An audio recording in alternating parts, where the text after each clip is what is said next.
네, 이번 순서는 정치 사회적인 이슈를 분석해보는 뉴스앤 이슈입니다. 매주 수요일에 함께하는 두 분이시죠. 조금 전에 화면에 나왔던 최진봉 교수, 장성철 소장 두 분 나오셨습니다. 어서 오십시오. 안녕하세요. 안녕하세요. 오늘 먼저 이것 좀 짚어보고 지나가죠. 긴급 재난지원금.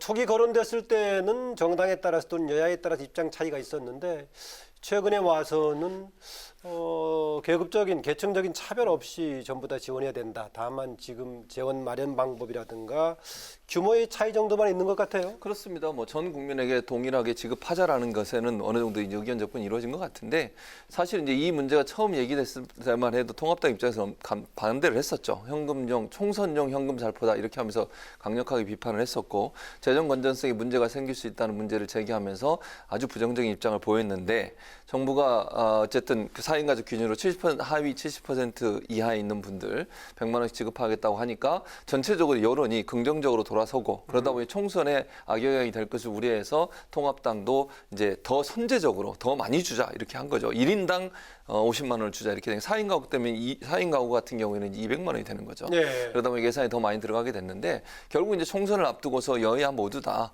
더 강하게 제가 볼 때는 지원을 하자는 쪽으로 가는 것 같아요. 표를 의식한 행동이라고 보여지는데 저는 기본적으로 지원하는 것에 대한 긍정적으로 생각합니다. 지금 현재 우리 그 자영업자들 소상공인들 상당히 어려움에 처해 있고요. 어려운 분들도 많기 때문에 지원해야 됩니다. 그러나 이제 너무 총선을 앞두고서 정치적인 이해관계로만 따지게 되면 우리의 재정 건전성 문제나 여러 가지를 고려하는 부분 놓칠 수 있기 때문에 그런 부분도 함께 고려하면서 주장을 했으면 좋겠다는 생각이 듭니다. 네, 장 소장 보기엔 남은 어떤 변수가 있을 것 같습니까? 이 지원금 하는 데 있어서요. 결국에는 그 재정을 어떻게 마련하느냐 그 문제 같아요. 네. 그 자금을 결국에는 추경을 통해서 마련을 해야 되는데 기획재정부에서 동의를 할 것이냐 말 것이냐 그런 것도 상당히 좀 선거 전과 후가 다를 것 같다라는 생각이 들어요. 선거 전에는 표 때문에 무조건 다 주자, 50만 원 주자, 100만 원 주자 이런 식으로 하는데 선거 후에는 우리 국가재정 따져보니까 추경 더하기도 어렵고 여러 가지 힘들다. 그러니까 다시 70%만 주자라고 정부나 여당에서 할 수 있다고 생각이 드는데요. 이거 너무 한가한 소리 같아요. 오늘 우리 신문에서 봤잖아요. 구로 콜센터 직원. 네. 3월 9일 날 확진 판정이 남편 돼서 때문에 이렇게 남편은 또 폐암으로 사망을 하셨고 네. 그런 분들은 지금 2달째 벌이가 없어요. 그런 분들 한계 상황에 몰린 분들 빨리 시급하게 지원을 해야죠. 그분들 어떻게 살 거예요? 지금 추경 처리한다고 해도 5월 중순에 지급이 가능하다고 하는데 그분들 그러면 석 달, 넉 달 동안 벌이 없이 어떻게 삽니까? 그런 분들을 대상으로는 정말 빨리 시급하게 지원해야 된다. 저는 그렇게 말씀드려요. 그러니까 손학규 전 대표가 얘기하듯이 그런 걱정도 있지만 그건 나중 걱정할 일이고 일단 먼저 집행이 필요하다. 네. 동의하시는군요. 근데 보편적으로 모든 분들에게 주는 건 저는 아직도 옳지 않다고 생각이 들어요. 필요한 분한테 좀 더 많이 주는 게 맞다라는 생각이 들고 그 기준을 어떻게 할 것이냐라는 물으면은 지난 정부가 3년 동안 그런 기준과 원칙을 안 세워놓고 뭐 했냐. 저는 정부의 무능도 함께 지적하고자 합니다. 그렇다면 통합당이 1인당 50만 원씩 이렇게 지급할 것을 제안했고 또 유승민 의원이 이거에 대해서 악성 포퓰리즘이라고 비판을 했는데 그 생각에 동의를 하시는 건가요? 유승민 의원은 상당히 나쁜 정치적인 행위를 하는 거예요. 왜냐하면은 지금 선대위에 참여해서 선거에 도움을 달라고 했는데 본인은 안 한다고 그랬어요. 그러면서 자기가 친하고 인연 있는 사람에게 가서 지원 유세를 하고 있거든요. 그거 따지지 않고 하겠다라고 했습니다. 원래 따지지 않았는데 지금 보세요. 상황을 보세요. 지금 19명한테만 갔는데 그 사람들 면면을 보시라고요. 바른미래당에 있었거나 아니면은 본인이 정치적으로 인연이 있던 사람들 찾아가서 하고 있어요. 그렇기 때문에 그러한 정치적인 계산된 행동은 책임은 지지 않고 나중에 결실만 따먹겠다. 그런 차원에서 상당히 문제가 있다라고 좀 보여집니다. 네, 그 지적 어떻게 보십니까? 그건 장성철 소장의 개인적인 의견이시니까 네. 존중하고요. 저는 이제 유승민 의원도 물론 그런 부분도 있는 것 같긴 해요. 제 말은 무슨 말이냐면 유승민 의원 입장에서는 본인 개파로 이제 통합당에 들어오신 분들이 일정 부분 의회에 진출하는 게 본인한테 도움이 되겠죠. 그리고 네. 정치적인 의리라고 할까 이런 부분도 있겠죠. 그런 부분이 아무래도 있지 않겠습니까? 그럼 전혀 없다고 볼 수는 없는 것 같고 다만 이제 유승민 의원이 주장했던 주장 중에 저는 어쨌든 유승민 의원에 반대하는 것 중에 하나는 이걸 지원하는 것 자체를 부정적으로 보는 건 저는 반대예요. 그렇게 보는 순간 이게 지금의 이 엄중한 상황 자체를 제대로 이해 못하는 그런 부작용이 날 수 있기 때문에 그렇거든요. 전 세계가 지금 지원하겠다고 나서고 있는 거잖아요. 그만큼 경제가 어려운 상황에 빠져 있는 겁니다. 그럼 지원하는 문제에 대해서는 저는 그걸 부정적으로 보거나 그 자체가 포퓰리즘이라 이렇게 매도하는 것은 잘못됐다.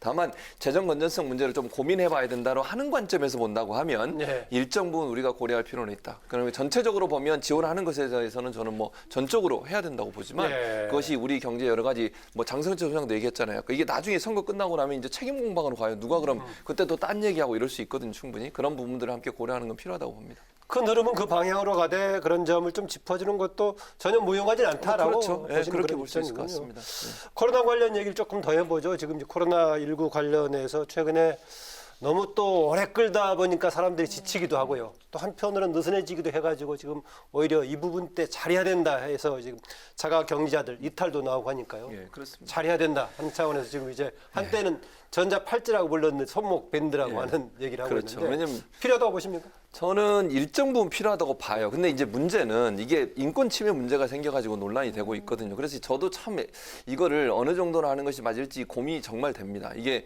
저도 이게 확정적으로 이게 필요하다고 심정적으로 이해가 되지만 네. 이걸 어느 정도까지 인권 침해를 하지 않는 범위에서 할 수 있을까 하는 부분에서 논란이 된다고 보고 지금 홍콩 같은 경우는 시행을 하고 있거든요. 홍콩의 그 형태를 보면 그 저희가 놀이공원 같은 데 가면 입장하고 그렇죠. 날 때 그 밴드를 차는 놀이공원, 것처럼 돼 있어요. 스키장 뭐 이런 데 예, 있고, 맞습니다. 그런 형식으로 운영되니까 그렇게 큰 거부감 없을 것 같은데 이제 아까 그 전자 팔찌 뭐 얘기하니까 그렇게 되면 결국은 이건 범죄인처럼 취급될 수 있다는 그렇습니다. 문제가 있기 때문에 그런 거는 안 하면 좋을 것 같고요.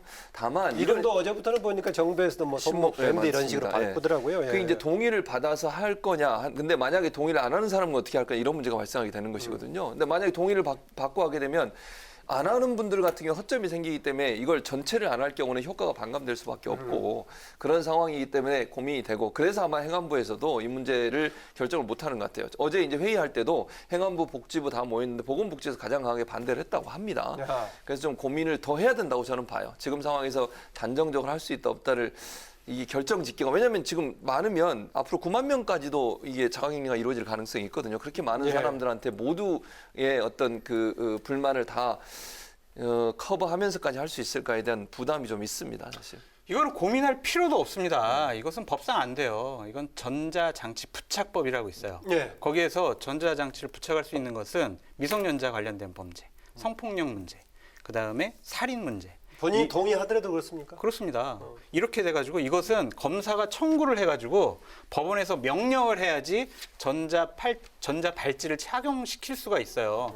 법 개정 사항입니다. 아무리 발찌는 그렇고요. 이게 밴드 팔찌는 비슷한- 없어요 지금. 그래서 전자장치 부착법을 개정을 해야 돼요. 법 개정 사항이에요. 그래서 정부가 뭐 행안부가 보건복지부가 이거 채웁시다라고 해봤자 안 돼요.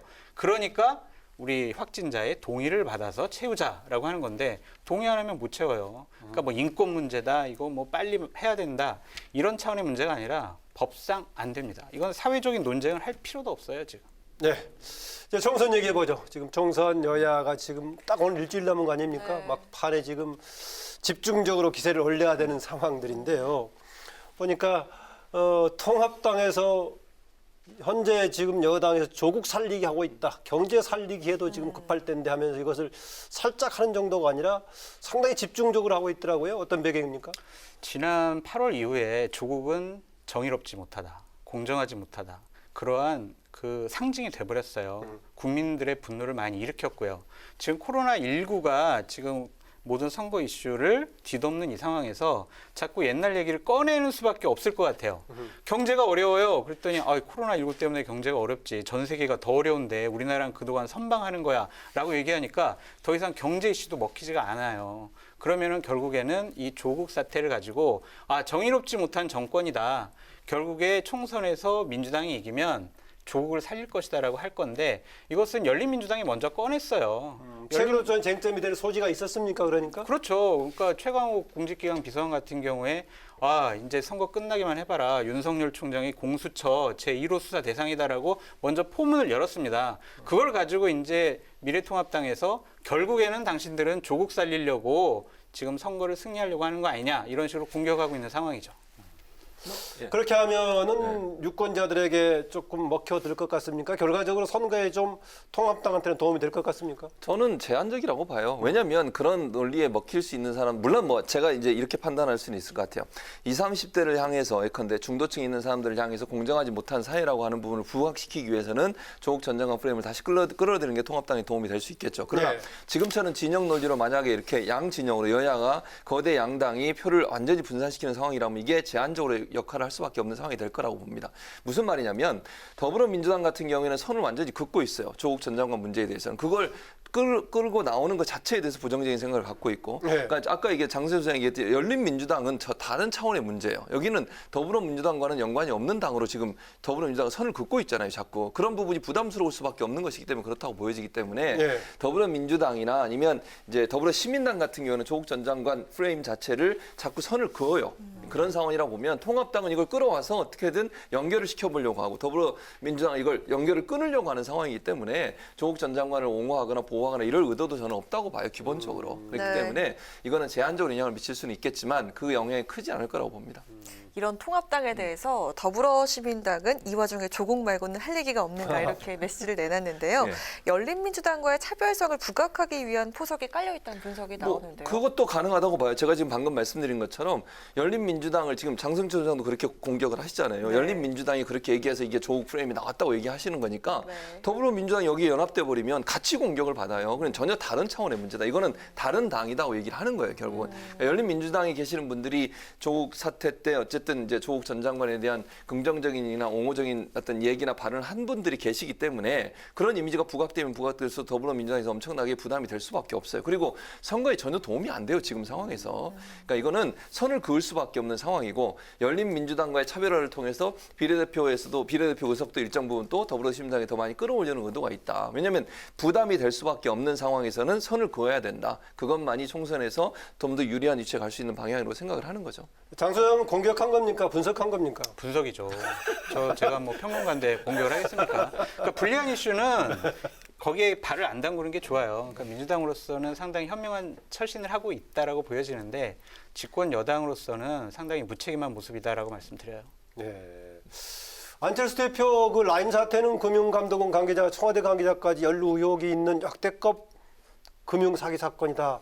뭔가 조금 뭐 그런 거 좀 알고 있어서 나온 말일까요? 뭘까요? 뭐 제가 이제 뭐 그분이 아니기 때문에 뭐라고 못해요. 제가 아니, 그냥 그래도 판단. 비중 있는 정치적인 인물이 네. 발언을 이렇게 할 정도면 어떤 걸까 해서요. 저는 뭐 많이 알고 있어서 말씀하신 것 같지는 않고요. 그래요? 이제 네. 여론의 여러 가지 이제 언론에 보도된 내용도 있었고 이것 때문에 이제 뭐 언론사와 또 검찰 여러 가지 문제 이런 문제가 지금 발생이 됐지 않습니까? 예, 예. 이런 상황이 있기 때문에 이거 이제 이슈화 하고 싶은 마음이 있는 거죠, 사실. 안철수 대표 입장에서는 그래야만 사실 그 여당에 대한 공격을 해서 본인한테 표를 많이 가져와야 돼요. 국민의당이 지금 현재 물론 이 지지율이 끝까지 갈지 모르겠습니다만 지금 현재까지 지지율을 보면 상당히 지지부진해요. 원래 목표로 했던 20%를 본인은 목표로 지금 뛰고 있는데 20% 한참 못 미치는 지지율을 지금 보여주고 있거든요. 물론 마라톤 많이 뛰면 마일리지 쌓이는 거 아닙니까? 그런데 지금 상황은 마일리지가 별로 안 쌓이는 것 같아요. 어허. 그래서 그 상태의 정체가 계속되는 것처럼 보여서 이제 그 좀 뭐랄까요. 지금 상황에서 뭔가를 해야 되는 상황이라고 보여지고 그런 차원이라고 하면 이런 문제를 끌어들이는 것은 그 여당에 실망하게 만드는 유권자를 만들어내고 중도층을 일정 부분 끌어와서 국민의당이 유리한 또 지지율을 더 끌어올리기 위한 하나의 수단이라고 생각이 되기 때문에 예. 뭐 많은 정보를 알고 있기보다는 세간에 있어진 여러 가지 얘기들 지금 언론 보도 나온 거 물론 이거는 정말 충돌되는 부분이 많기 때문에 예. 어느 부분이 맞다고 얘기할 수 없는 상황이기 때문에 그런 부분들을 이용한다고 저는 보여지고요. 총선에서는 이런 이슈 조그만 거라도 자꾸 사용해서 이용해서 본인한테 유리한 판세를 만들려고 노력하는 거 아니겠어요? 예. 그런 차원을 이해하는 게 맞다고 저는 생각합니다. 상투적이 아니라 깊이 있는 분석을 늘 해주는 장 소장 어떻게 보세요?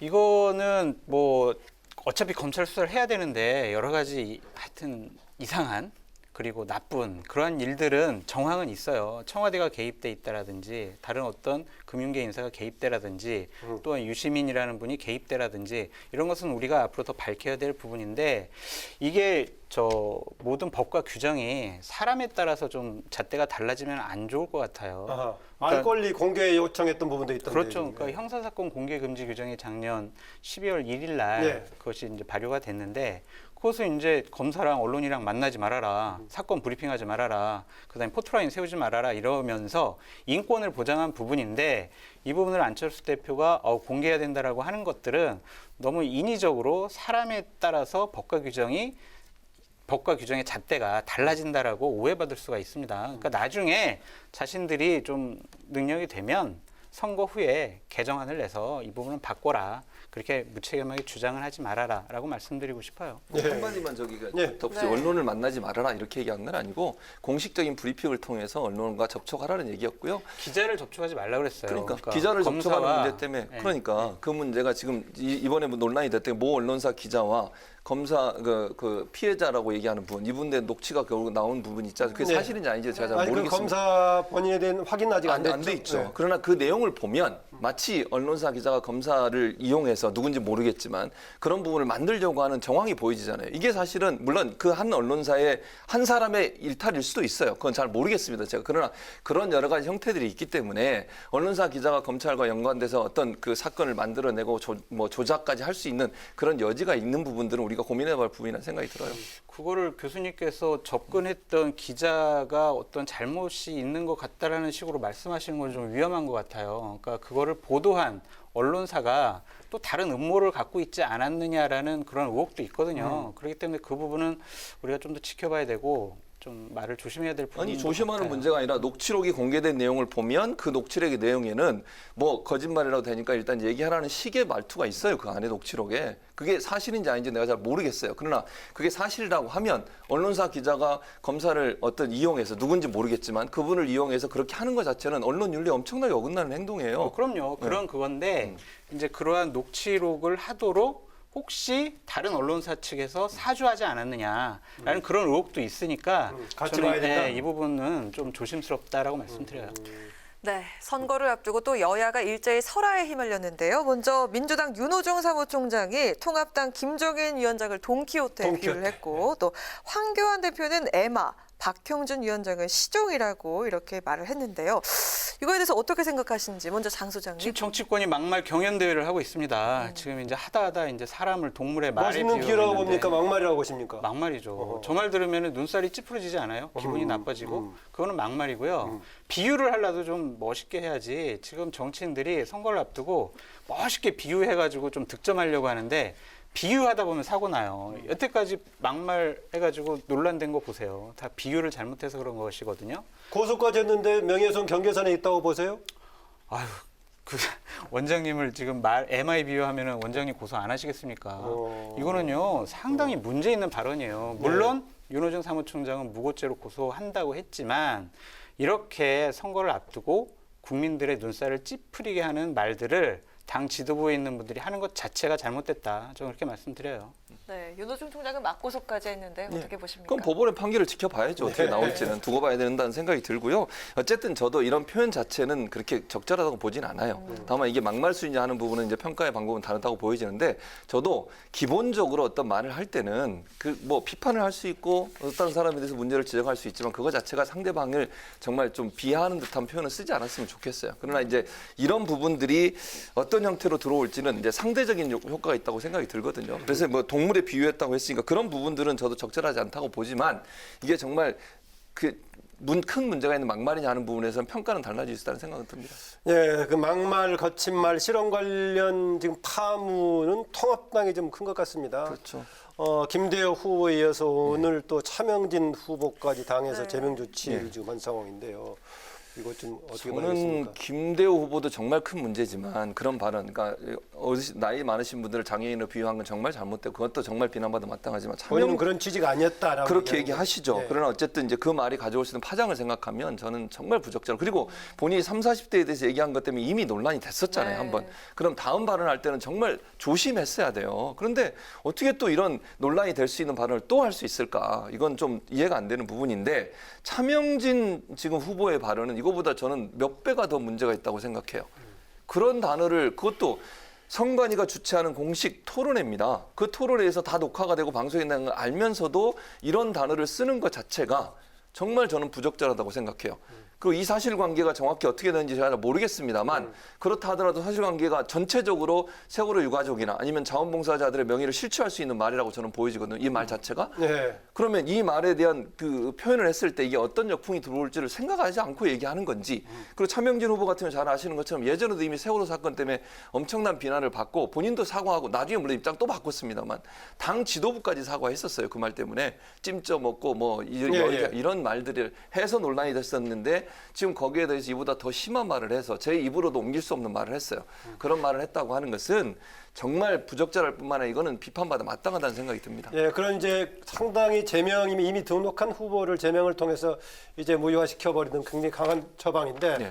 처방만큼은 이렇게 뭔가 보상을 할 수 있을 거라고 보십니까? 근데 물론 어느 정도 막을 수는 있겠죠. 그러나 이게 보상이 전체적으로 되지 않을 거라고 봐요. 그러니까 예를 들면 재난 이렇게 위기관리 커뮤니케이션의 관점에서 보면 일단 명성이 추락하게 되면 그 명성을 회복하기 위해서는 그 전에 노력보다 2배 이상 노력을 해야 되는 거거든요. 예. 그러니까 일단 제명을 한 건 잘했어요. 그러니까 통합당 입장에서 제명을 안 하면 이 문제는 일파만파 엄청나게 커져 나갈 것이고요. 다만 제명한 것 자체로 선을 긋긴 했지만 이 발언이 그렇다고 없어지는 건 아니잖아요. 그러다 보면 제가 볼 때는 이제 통합당 지도부나 선관위에서 사과하고 이 부분을 어떻게든지 무마하려고 노력하겠지만 이제 민주당이나 아니면 이제 세월호 유가족들이나 아니면 자원봉사들 입장에서 제가 볼 때 문제를 계속 삼을 가능성이 있다는 생각이 듭니다. 예.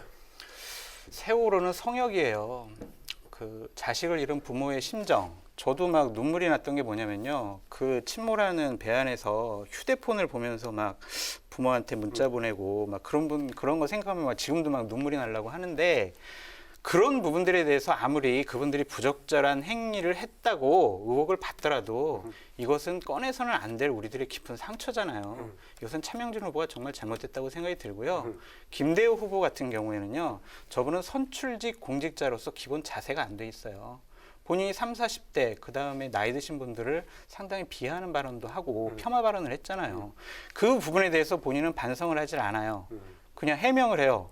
취지는 그게 아니에요. 나는 노인을 공경하자는 말이에요. 이런 식의 얘기를 했습니다. 이것은 변명이고요. 설득력을 가질 수가 없습니다. 이런 분을 제명한 것은 당으로서는 상당히 잘했다는 생각이 들고요. 후유증이라든가 처리 이후의 효과는 어떻게 진단하십니까? 상처를 꿰매도 흔적은 남잖아요. 그렇기 때문에 분명히 안 좋은 부분으로 나타날 거예요. 하지만 그냥 내비두는 것보다는 훨씬 잘한 선택이었다는 생각이 들고요. 이것은 민주당보다 훨씬 낫습니다. 이해찬 대표가 부산은 너무 초라해요라고 하면서 부산 폄하 발언을 했는데 지금 사과 한마디 안 하고 있습니다.